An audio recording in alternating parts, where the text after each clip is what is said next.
Hello friends, welcome to my channel. आज हम करेंगे एक्सरसाइज 2.2 का क्वेश्चन नंबर 1। क्वेश्चन नंबर 1 हमारे पास है, arrange the following integer in ascending order. इस इंटीजर्स को हमने असेंडिंग ऑर्डर में अरेंज करना है। इसका फर्स्ट पार्ट हमारे पास गिवन है। क्वेश्चन नंबर 1 का फर्स्ट पार्ट हमारे पास है -7 0 -4 4 -3 -2 1। इन इंटीजर्स को हमने असेंडिंग ऑर्डर में अरेंज करना है। असेंडिंग ऑर्डर क्या होता है? असेंडिंग ऑर्डर में सबसे पहले छोटी वैल्यू को लिखते हैं, फिर उससे बड़ी, फिर उससे बड़ी। ये देखें, ये हमने लाइन लगाई है। ये ज़ीरो से जो राइट साइड पे जो नंबर्स हैं ये हमारे पास पॉजिटिव हैं, जो ज़ीरो से नेगेटिव साइड पे हमारे पास नंबर्स हैं वो हमारे पास नेगेटिव हैं।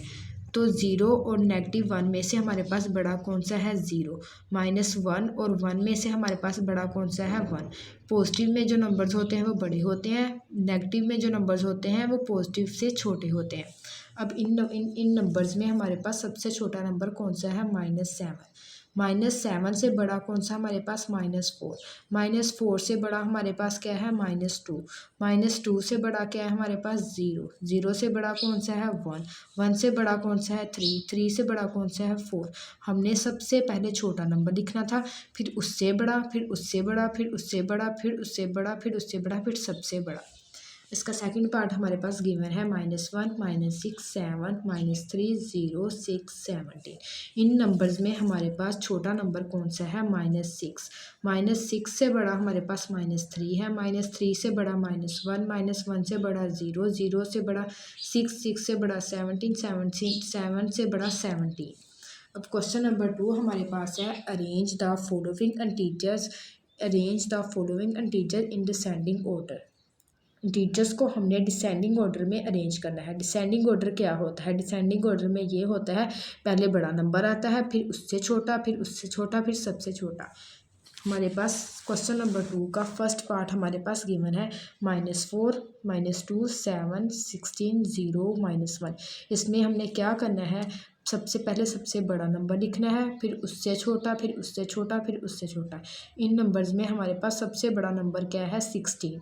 16 से छोटा हमारे पास नंबर 7 है। 7 से छोटा हमारे पास 0 है। 0 से छोटा -1 है। -1 से छोटा -2 है। -2 से छोटा -4 है। सेकंड पार्ट हमारे पास गिवन है 13 24 -10 0 8 5। इनमें हमारे पास सबसे बड़ा नंबर है 24। 24 से छोटा है 13। 13 से छोटा है 8। 8 से छोटा है 5। 5 से छोटा है 0। 0 से छोटा है -10। सबसे बड़ा नंबर हमारे पास 24 है और सबसे छोटा नंबर हमारे पास -10 है। नेक्स्ट हम क्वेश्चन करते हैं, question number 3। Write the absolute और numerical value of the following number.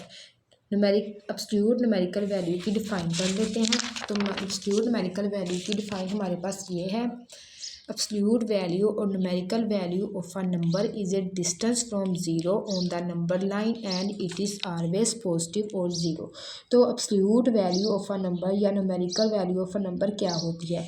ये ज़ीरो से डिस्टेंस होता है। ये नंबर लाइन पर हमारे पास ज़ीरो से डिस्टेंस होता है। तो ज़ीरो से ये हमेशा ज़ीरो से डिस्टेंस होता है, ये हमेशा हमारे पास पॉजिटिव होगा या ज़ीरो होगा। It always noted bye symbol. इसको हम ये जो लाइन्स हैं इससे डिनोट करते हैं। एब्सोल्यूट वैल्यू और न्यूमेरिकल वैल्यू को हम इन दो लाइन से डिनोट करते हैं। अब हम क्वेश्चन करते हैं, क्वेश्चन नंबर 3। क्वेश्चन नंबर 3 का हमारे पास फर्स्ट पार्ट गिवन है -45। -45 की हमें एब्सोल्यूट वैल्यू फाइंड करनी है।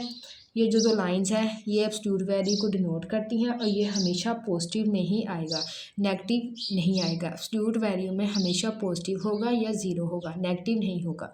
तो जब हम इसको फाइंड करेंगे, जब एब्सोल्यूट वैल्यू को फाइंड करते हैं तो ये नेगेटिव को ख़त्म कर देता है। तो इसलिए हम इसका आंसर जो है हमारे पास 45 आ गया। सेकंड पार्ट हमारे पास है 116। इसके साथ पॉजिटिव है तो ये ऐसे ही आ जाएगा हमारे पास 116। इसके साथ -209, इसके साथ माइनस है हमारे पास। तो जब एब्सोल्यूट वैल्यू को हम फाइंड करते हैं तो ये नेगेटिव जो है ये ख़त्म हो जाता है, तो 209 आ गया। नेक्स्ट पार्ट हमारे पास 0। तो 0 को हम ऐसे ही 0 लिखेंगे, 0 का 0 ही आ जाएगा। इसके साथ नेगेटिव है तो ये हम जो लाइंस हैं ये नेगेटिव को ख़त्म कर देती हैं। तो हमारे पास 28 13 आंसर आ गया। नेक्स्ट है हमारे पास लास्ट पार्ट -501। तो नेगेटिव हमेशा ख़त्म हो जाएगा। जब एब्सोल्यूट वैल्यू को हम फाइंड करेंगे तो नेगेटिव जो है वो ख़त्म हो जाता है। तो 501 हमारे पास आंसर आ गया।